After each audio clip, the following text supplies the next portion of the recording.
देखिए, हम हमारे तरफ से पूरा कोशिश करते हैं कि हाउस चले, क्योंकि जो पब्लिक हमसे उम्मीद रखते हैं कि हम आके उनकी आवाज़ यहाँ बुलंद रखें।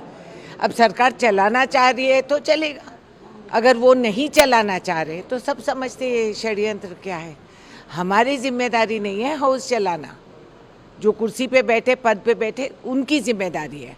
अगर वो लायक है चलाएंगे, नालायक है तो नहीं करेंगे। It's a whole set of issues to do with the Modi government's policies. You saw the slogans being raised were against Kisan Virodhi Sarkar, against farmers' policies. It was against crony capitalism. It was against the Tanashahi or the dictatorship of the government in various ways.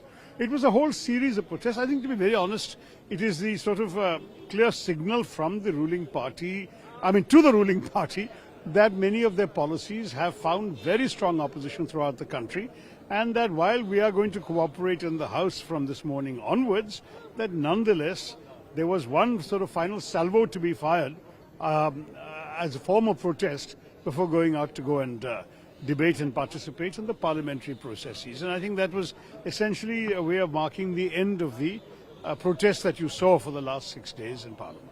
देखिए, हमेशा से India गठबंधन चाहती रही है कि house चले, और हम विशेष रूप से, जैसे हम क्षेत्रीय पार्टी से बिलोंग करते हैं, जेएमएम से, तो हमारे क्षेत्र की जो समस्या है उसे भी हम उठाना चाहते हैं।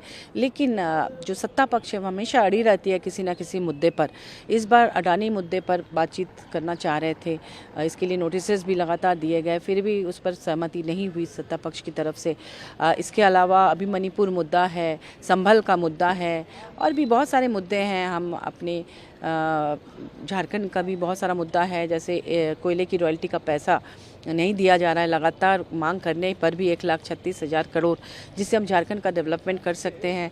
फिर मैं बताऊं कि जब मणिपुर वाला मुद्दा चल रहा था, हम लोग गए भी थे डेलीगेशन मणिपुर इंडिया गठबंधन की तरफ से। उन दिनों जब हाउस में विरोध प्रदर्शन हो रहा था, उस मौके का फ़ायदा उठाकर भाजपा ने ये जो वन अधिनियम जो है, फॉरेस्ट कंजर्वेशन बिल, उसको पारित करा दिया बिना किसी बहस के, जबकि बहुत इम्पोर्टेंट एक बिल था।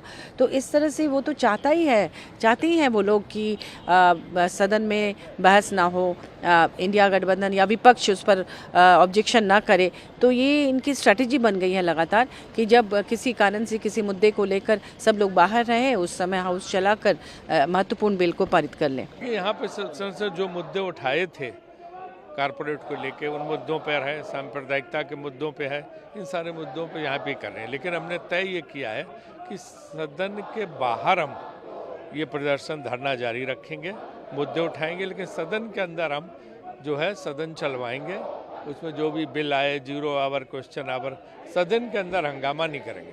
माने आप सदन भी चलाएंगे, बाहर भी प्रदर्शन करेंगे? सदन चलाएंगे, बाहर प्रदर्शन करेंगे, अपनी बात उठाएंगे। There has to be an investigation. The allegations are made in another country, but the allegations pertain to acts which have happened here.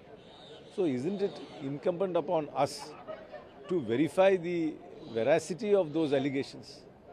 This has far-reaching consequences. It involves public undertakings, it involves state governments, it involves central government institutions, and it involves a large private player who's listed in the stock market here.